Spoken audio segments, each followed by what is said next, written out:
قابل احترام و کرام، مسلک حق نسبت رسول اعظم صلی اللہ علیہ وسلم کی حقیقتوں اور عظمتوں کے کنارے پر یہ لوگ کمر بستہ کھڑے ہو کر صبح و شام جو یہ کچھ کہہ رہے ہیں تو یہ ساری ملت کو قرآن و حدیث کے حوالے سے بار بار آگاہ کرتے ہیں تاکہ ایمان بھی محفوظ ہو اور قیامت کی نجات کا جو ضامن اعمال ہیں وہ بھی سلامت رہیں اور عقیدہ بھی قائم اور سلامت رہے۔ یہ جید علماء کرام، ان کا کردار، ان کی گفتار تمام متبعین اور اس قافلے کے ساتھ چلنے والوں کے ایمان کی حفاظت اور قیامت میں نجات کی ضمانت ہے، اور یہ نہیں کہ یہ خود اپنی طرف سے کچھ کہہ کر ضمانت مہیا کرتے ہیں، وہی بات کہتے ہیں جو اللہ نے اپنے محبوب کے متعلق فرمائی ہے۔ امام اہل سنت اعلیٰ حضرت شاہ احمد رضا خان بریلوی رحمۃ اللہ تعالی علیہ، ہم ان کی بار بار تعظیم و توقیر اس لیے کرتے ہیں کہ انہوں نے اپنے بچپنے سے لے کر قیامت تک آنے والے مسلمانوں کو ایک نجات کے حصار میں کھڑا کر دیا۔ سبحان اللہ، سبحان اللہ۔ یہ حصار کیا ہے؟ یہ عشق رسول کی تپش ہے، یہ عظمت رسول کی دیوار ہے، مرحبا مرحبا۔ یہ حب نبی کا ذکر و پیار ہے، جسے حب نبی اور ذکر و پیار کی کیفیت میسر آئی ہے وہی مومن ہے، سبحان اللہ۔ اور جو مومن ہے وہی نجات کا حقدار ہے۔ اعلی حضرت نے تمام ملت اسلامیہ پر احسان فرمایا کہ قلم اور زبان کے زور پر ایک طوفان، ایک اٹھنے والے سیلاب کا رخ پھیر کے رکھ دیا۔ نجد میں ایک مصیبت کھڑی ہوئی تھی تو اس نے ملت کا شیرازہ بکھیر کے رکھا، قوم تباہ ہوئی، عاشقین رسول گلیوں میں ذبح ہوئے، مساجد میں نماز پڑھتے پڑھتے سجدے سے اٹھے نہ تھے کہ تیر ان کی پشت سے پیوست ہوئے، اور دنوں ہفتوں مسجدوں میں عاشقین رسول کی لاشیں پڑی رہی۔ پھر ایک دور آیا کہ وہ بدتمیزی، توہین، گستاخی، ایذا رسانی اور رقیق جملے ذات اقدس کے لیے موزون کر کے تو وہ اپنے دلوں کی پیاس بجھاتے اور عاشقوں کو یوں قتل کرنے میں مصروف رہتے۔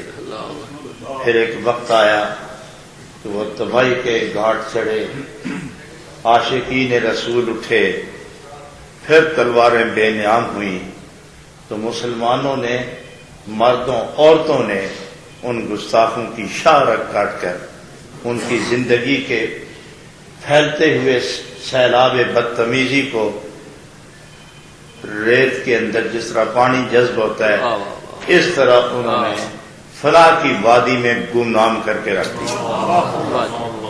پھر وہ لوگ وہاں سے بھاگے تو کدھر گیا تو کدھر گیا، ایک مدت تک خاموشی رہی، پھر ہندوستان سے پھر آوازیں اٹھنے لگی۔ سید عالم صلی اللہ علیہ وسلم کی ذات پاک کو ہدف تنقید بنایا گیا، توہین کے جملے استعمال ہوئے، کتابیں لکھی گئیں، جلسوں میں شان رسالت کو موضوع اہانت بنایا گیا، تو پھر امام اہل سنت یہ یوں خود ہی نہیں بن گئے امام اہل سنت، نہ کوئی خود بنتا ہے، تو خود اپنے ساتھ 5-10 لقب لگائے نا 2 گھنٹے نہیں گزار سکتا۔ یہ عطا ہوتے ہیں، یہ الگ یہ لقب عطا ہوتے ہیں، اور یہ یوں ہی نہیں عطا ہوتے، یہ کسی خدمت کے اظہار کے لیے وہ لفظ چنے جاتے ہیں۔ تو پھر انہیں سید الکائنات صلی اللہ علیہ وسلم کی گستاخوں کی سرکوبی کے لیے قدرت حق نے چنا۔ وہ کھڑے ہوئے اور بچپن کی عمر میں 12-13 سال کی عمر میں انہوں نے تیر و تفنگ لے کر مورچہ بنا کر بیٹھ گئے، جدھر سے آواز اٹھی وہیں تیر پھینکا۔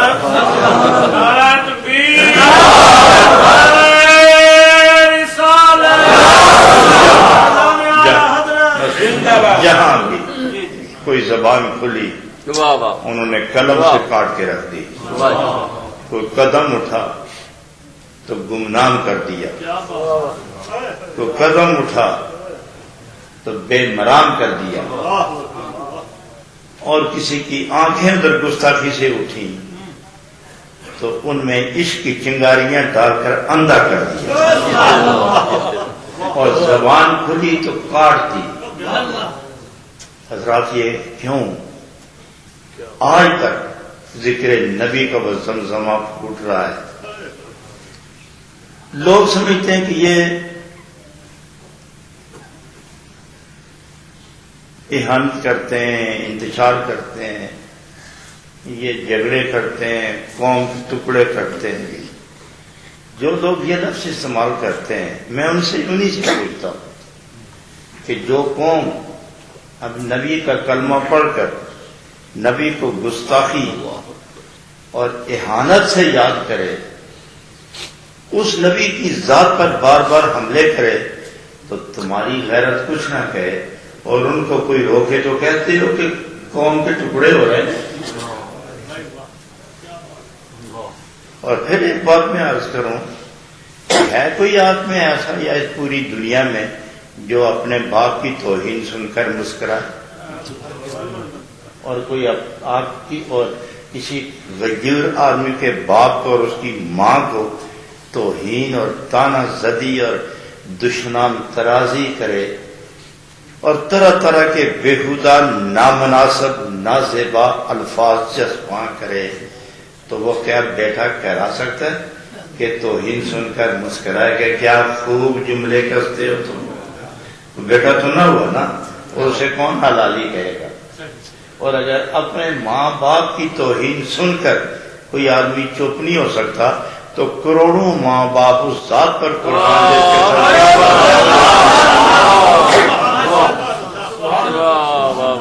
ان کے حضور کو جو بے ادبی کرے تو کم از کم لڑائی تو نہیں کرنی چاہیے، لیکن روک تو دینا چاہیے۔ اور روک بھی نہیں سکتے تو مجلس تو چھوڑ سکتے ہو نا، دوستی تو توڑ سکتے ہو۔ جانتے ہو کہ اس دنیا میں جس کے ساتھ تعلق ہوگا قیامت میں اسی کے ساتھ اٹھائے جاؤ گے۔ تو پسند کرو کہ میں آپ کو ایک بڑی خوبصورت بات سناتا ہوں۔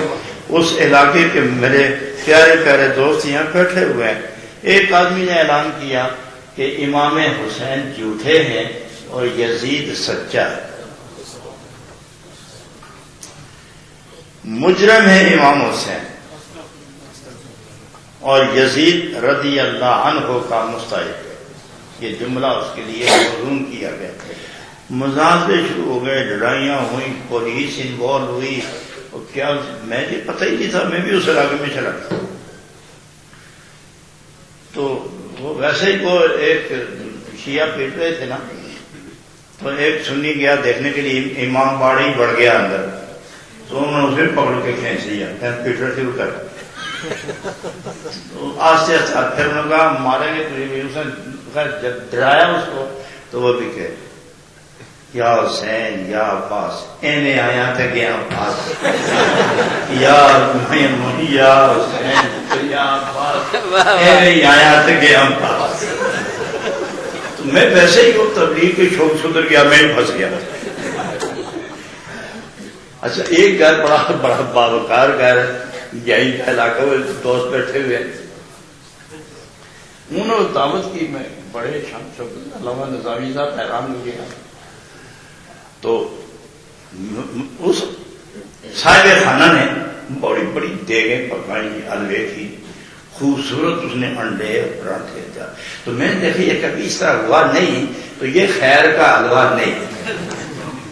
تو میں نے بلایا چوہدری صاحب یہ اتنا اہتمام کیوں کر رہے ہیں آپ؟ کہنے لگے تھوڑی دیر کے بعد آپ کو پتہ چل جائے گا.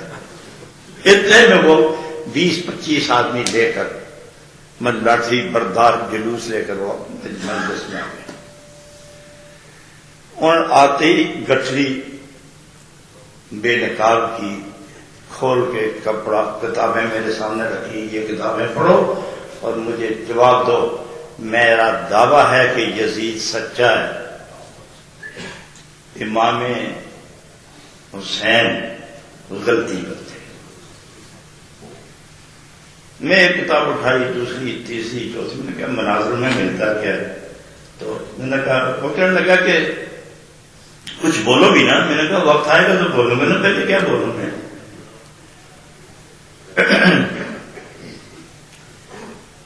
پھر کہنے لگا کہ آپ پھر کھل کے میرے سے بات کرنے, تیرے میرے مناظرہ شروع ہو گیا, 5 منٹ رہ گئے, وہ مناظرہ جاری ہے.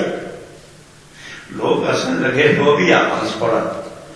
اچھا خاصا سنی عالم تھا, لیکن درمیان میں بیچارے کو مصیبت پڑ گئی. تو پھر اس نے کہا کہ میرے پاس وقت نہیں ہے, جلدی بات ختم کروں. میں نے کہا 2.5 منٹ رہ گئے, دیکھو گھڑی. تو میں نے کہا مجھے صاحب ابھی فیصلہ ہوتا ہے, دیکھو 1 منٹ رہ گئے. بس جب منٹ پورا ہوا نا, میں نے کہا اب بولو. اس نے کہا اب بولو.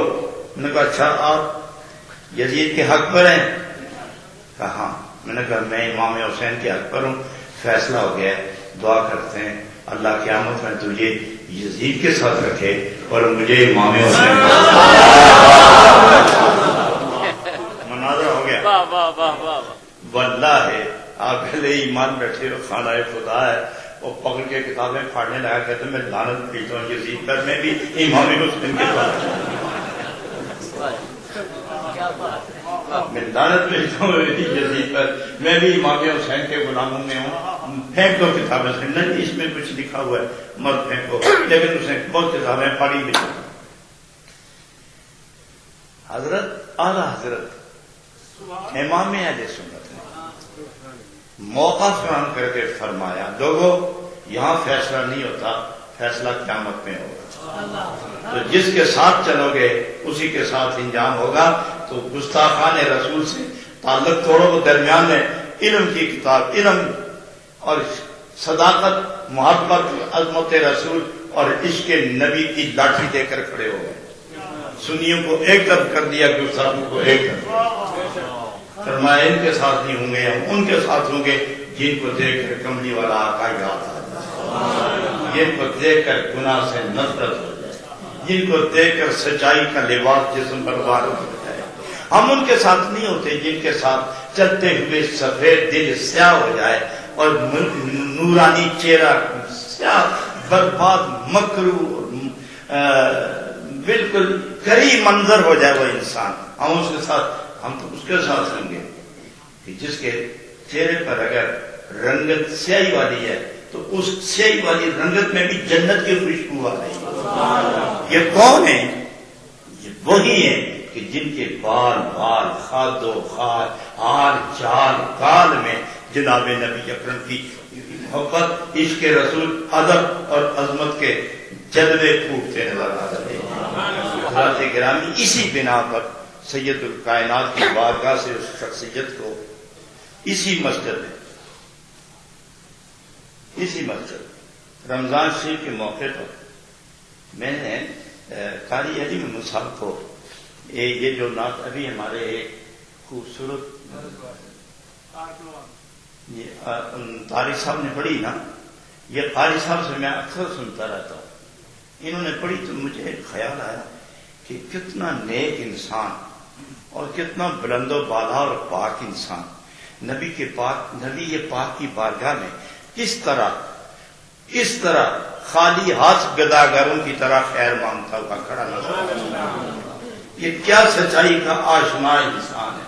اسی رات میں نے اس مسجد کے اندر دیکھا کہ امام اہل سنت اعلی حضرت شاہ احمد رضا خان بریلوی علیہ رحمہ یہاں مجھے خواب میں ملتے ہیں، فرماتے ہیں کہ وہ تیری آواز کملی والے کی بارگاہ میں جب پہنچی تو میں بھی وہیں تھا،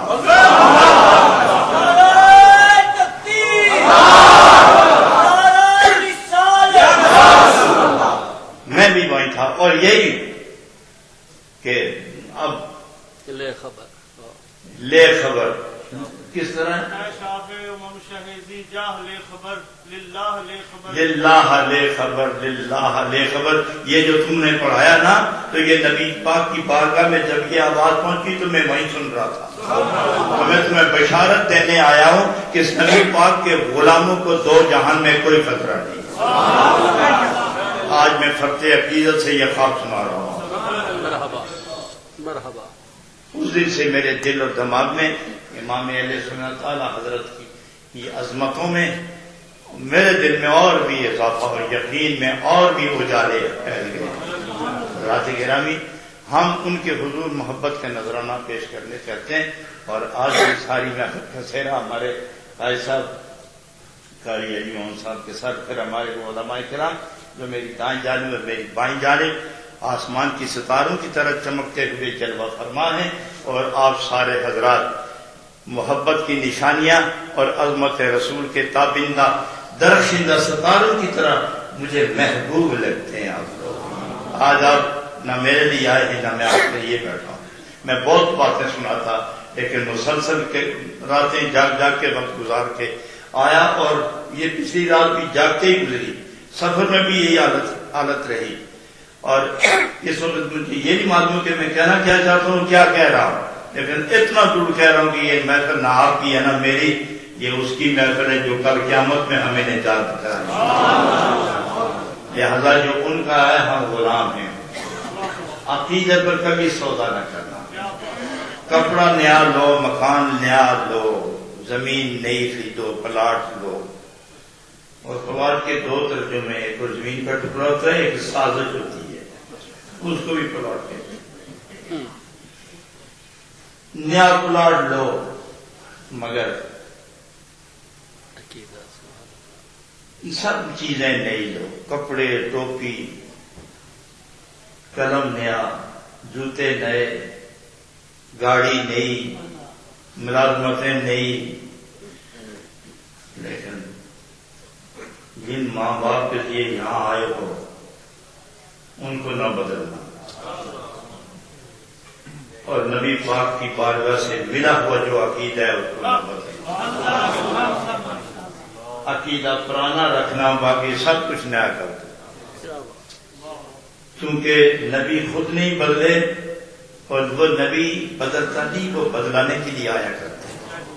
اس لیے نبی وہی ہیں اور عقیدہ بھی وہی، اس لیے اسی عقیدے پر قائم رکھنے کے لیے امام اعلی حضرت اہل سنت نے جو بار بار خبردار کی آواز لگائی ہے، صرف ایک بات پر کہ سب کچھ بدل سکتے ہو، عقیدہ نہ بدل، کیونکہ نجات لباس پر نہیں ہوگی، عقیدے پر ہوگی، نجات قوم پر نہیں ہوگی، عقیدے پر ہوگی، نجات تاج و تخت کی نسبت پر نہیں ہوگی، عقیدے پر ہوگی، نجات کتابوں کے ذریعے نہیں ہوگی، عقیدے پر ہوگی، نجات علم پر نہیں ہوگی، اگر علم پر ہوگی تو خدا خود فرماتا ہے، ہم نے کتنے علماء ایسے ہیں کہ وہی علم ان کی گمراہی کا سبب بن گیا۔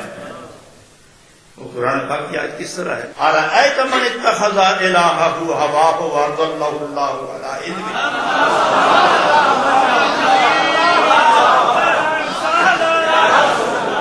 میرے محبوب، أَرَأَيْتَ، تسی جانتے ہو نا، دیکھتے بھی اس کی، أَرَأَيْتَ مَنِ اتَّخَذَ إِلَٰهَهُ هَوَاهُ، میرے محبوب تسی دیکھ رہے ہو نا جنہوں نے اپنے خواہشات کو اپنا معبود بنا لیا، گویا اپنی مرضی کے مطابق چل دیں، وَضَلَّهُ اللَّهُ عَلَىٰ عِلْمٍ، بڑے علم والے ہیں، لیکن وہی علم ان کی گمراہی کا سامان بن گیا۔ اس لیے علم پر نجات نہیں ہے، نجات عقیدے پر۔ کتابوں کی کسریاں نہیں بچائیں گی، رسول کریم کی محبت بچا دے گی۔ خاندان نہیں بچائے گا، نہ قوم بچائے، نہ قبیلہ بچائے، نہ ماں بولے، نہ باپ بولے، نہ بھائی بولے، نہ رشتہ دار بولے۔ اس دن جو بولے گا، جس کے بولنے کی قیمت پڑے گی، وہ نبی الانبیاء ہوں گے۔ اور پھر جب قبر میں جاتے ہو تو یہ کیونکہ قبر کا پہلا زینہ ہے، ماں ساتھ نہیں جاتی، باپ نہیں گیا، بیوی نہیں گئی، بیٹا نہیں گیا، رشتہ دار نہیں گئی، قوم رشتہ دار نہیں گئے، قوم نہیں گئی، دوست نہیں گئے، ساتھی نہیں گئے، صرف مٹی ڈال کے واپس آتے۔ اور اس اندھیری کوٹری میں، وہ بھی جنگل میں، اندھیری غار میں، وہ بھی جنگل میں، جب مٹی ڈال کے واپس آتے ہو تو اس وقت اس کی خبر لینے کے لیے کون جاتا ہے؟ کیا وہ عقیدہ چھوڑ دو گے؟ کیا وہ عقیدہ درست نہیں ہے؟ تو جو قبر کی پہلی رات سے لے کر جنت میں داخل کرنے تک اپنے غلام کی خبر دینے والا آقا ہے، اس کی جاری کا جو عقیدہ ہے وہ نہ بدلنا۔ اور امام اہل سنت اعلیٰ حضرت کے اسی لیے ہم مداح ہیں کہ انہوں نے عقیدے پر پختگی کا جو سبق پڑھایا ہے روح انہیں اچھی طرح یاد کر دیا۔ اگر ابھی محفل جاری ہے، یہ چاہیے تو علماء کرام خوبصورت چہرے والے یہ لوگ علماء کرام یہاں موجود ہیں،